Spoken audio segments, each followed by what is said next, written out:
Hi, in this lecture we're going to talk about multicultural children's literature. And I don't want you to watch this video and think that multicultural children's literature is its own genre necessarily. However, I'm giving it its own lecture because I want to make you aware of it and give you a little bit of history about it.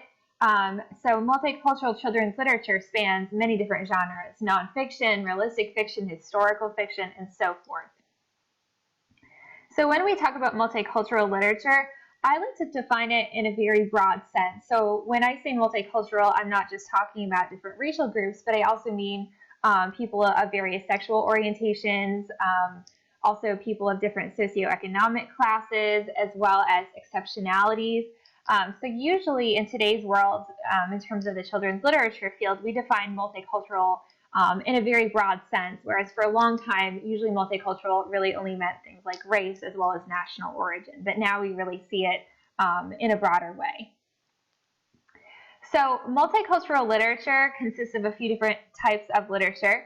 One type of multicultural literature that you've probably encountered many times throughout the course so far would be books that have originally been published in the United States for an audience of American children, and oftentimes those books feature diverse peoples, like people of different racial groups, people that speak different languages, people of different religions, and so forth. One example being Thunder Boy Jr. by Sherman Alexie. It's a picture book written by Sherman Alexie, who is a Native American author who writes for children as well as young adults and adults. So that's an example of a book that originates in the United States, but is about a culture of people within the United States. Then we also have international literature. And sometimes international literature is also translated literature. And translated literature refers to books that have originally been published in a language other than English and then translated to English and brought to the United States. Whereas international literature isn't necessarily translated, but international literature does refer to books that were originally published in another country. For example, Harry Potter would be an example of international literature because it originates from the United Kingdom.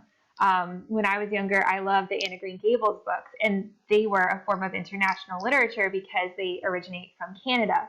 And then we have books that are both international and translated.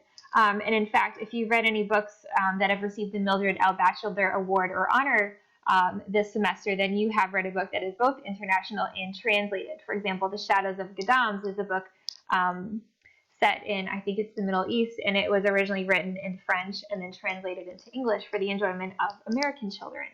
And then we have another type that we call global literature, and global literature consists of books that were originally published here in the United States by American authors, but or not necessarily American authors, or people that live in the United States, I should say, because some of the authors of global literature might have dual citizenship, in another country, or they might be residing in the United States for a while but have permanent residency elsewhere. But anyway, global literature refers to books published in the United States that feature cultures from around the world. Like, for example, the book Ada's Violin is a book that was published in the United States last year, but it's about a village in Paraguay where a music teacher helps kids develop a love and appreciation for music by going into like a trash heap in the community and actually taking parts from this trash heap and constructing their own instruments. So it's a really interesting and true, inspiring story about how children and their music teacher and their community were able to take these recycled materials that were thrown out, that were trash, and create an orchestra out of it. So definitely one worth checking out. It's a picture book, so it's a fairly quick read. So before the Civil Rights Movement, before the 1960s, there were some multicultural children's books available, and certainly there were some quality multicultural books for children being published, but overwhelmingly most multicultural books for children were considered to be highly stereotypical, and they would be very offensive to today's readers. To give you an example of the types of images that you would see, for example, in this book Topsy, which was published around the turn of the century, if you look at the African American girl, you see that her facial features are very exaggerated and she's slouched over, which is very much in contrast to the Caucasian girl, who has very delicate features and who seems very prim and proper, and her posture is very upright. If you look at this image from a children's comic book, we see a very stereotypical portrayal of Asian Americans.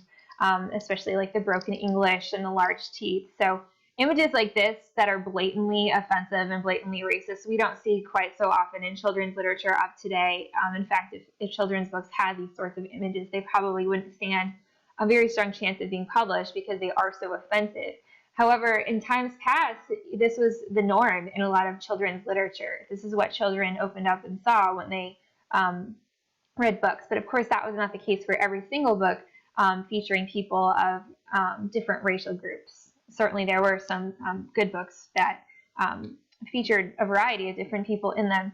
And for a long time, there were people that advocated for quality children's books reflecting the cultural diversity of the United States, especially in the African American community. There were a lot of advocates for quality children's literature.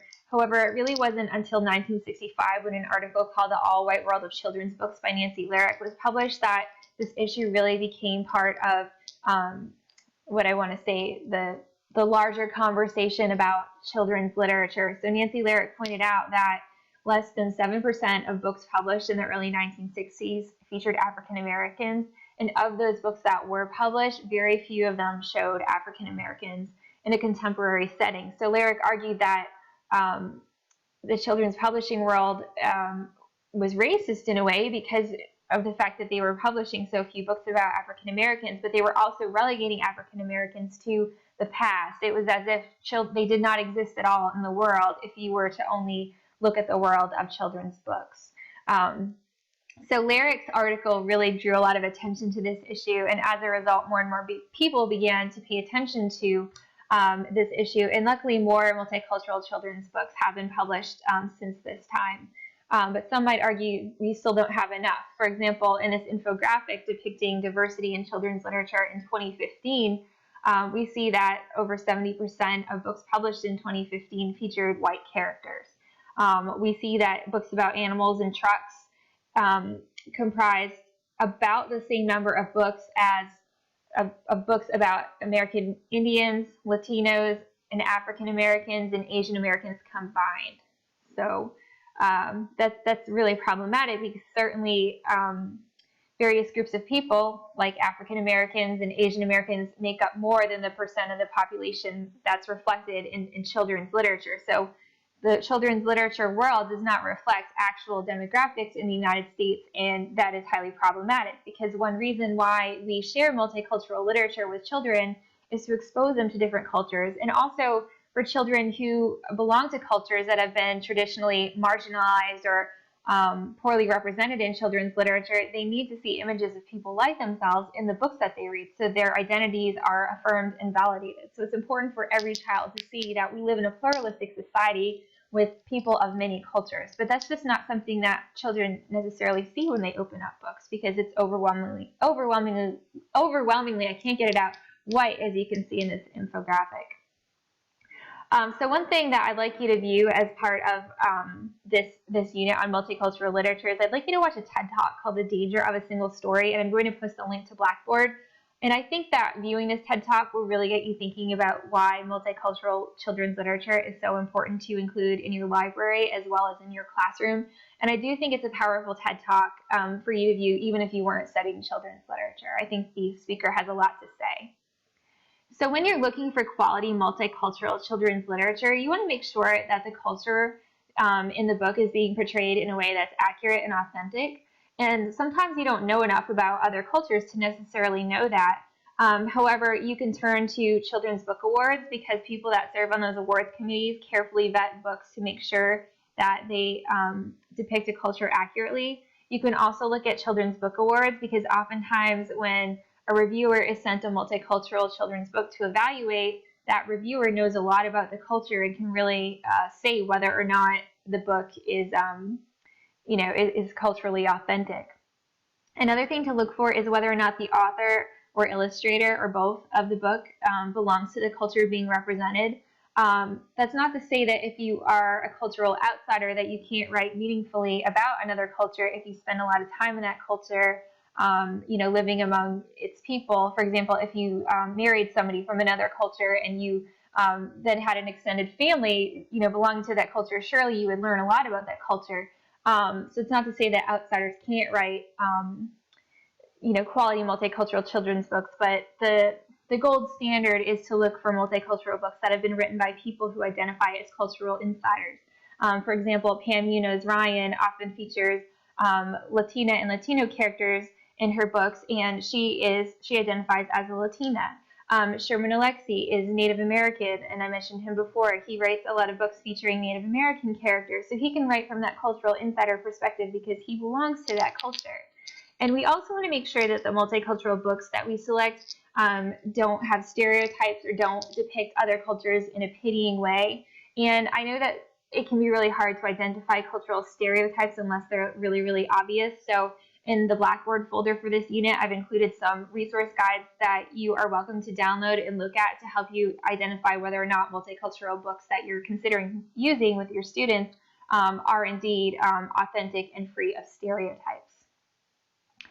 So, of course, one of the best ways of finding quality multicultural books for children is to turn to Multicultural Book Awards, and there are many of them. So I created a Pinterest board that you are more than welcome to use, and I have posted that to Blackboard.